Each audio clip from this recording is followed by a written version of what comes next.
Kai pasaulis nugrimsta į tamsą, Dievas vis dar kalba. Jis nepagailėjo seno pasaulio, bet išsaugojo teisumo šauklį Nojų ir dar 7, kai siuntė bedievių pasaulių tvaną. Antras laiškas Petro, 2 skyrius 5 eilutė. Nojus gyveno pasaulyje, kuris buvo visiškai atkritęs nuo Dievo. Žmonės darė, kas jiems patiko.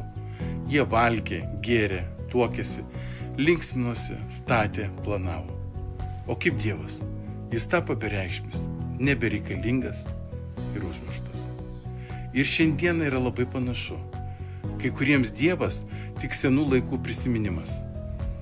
Kai kuriems tik dekoracija religiniam fonui, kai kuriems tiesiog trukdis. Bet Biblija kalba tiesiai. Dievas nepagailėjo to pasaulio. Ne todėl, kad jisai yra žiaurus, bet todėl, kad jis yra šventas. Dievas ilgai ir kantriai laukė, bet kai pasaulis pasinėrė visišką tamsą, jisai įsikišo. Ir tada vienas vyras, vienas balsas, viena šeima. Tik Nojus ir dar 7, o visi kiti pražuvo.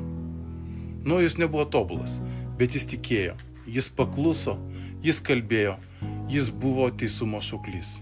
Jis išdrįso sakyti tiesą, kai visi aplinkui gyveno melo burbule. Tylaus ir bedievio pasaulio fone Nojus statė laivą. Ne mados vardan, o paklusnumo Dievui. Kiekvienas plaktuko dūžis buvo kaip šauksmas. Teismas artėja, grįžkite pas Dievą. Bet žmonės juokėsi, šaipėsi. Ir štai atėjo ta diena, kai dangus praplyšo. Ir Dievas uždarė duris. O kas šiandien yra Nojaus laivas? Tai ne pastatas, ne kažkokia institucija, net ne bažnyčia. Šiandien Nojaus laivas tai Kristus. Kas įeina, jį bus išgelbėtas. Kas atmeta, pražus.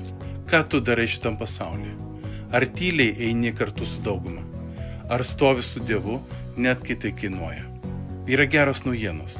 Dievas vis dar išsaugo savo žmonės ir šiandien jis ieško teisumo šauklių. Ne garsiausių, ne tobuliausių, bet tų, kurie neparduoda tiesos. Tų, kurie jo nepalieka, kai tamsa tankėja. Viešpatie, padėk mums būti tokiems kaip Nojus. Neprisitaikyti prie pasaulio, o išlikti ištikimais tau. Nes kai ateis tavo diena, nenorime būti lauke. Norime būti ten, kur esi tu.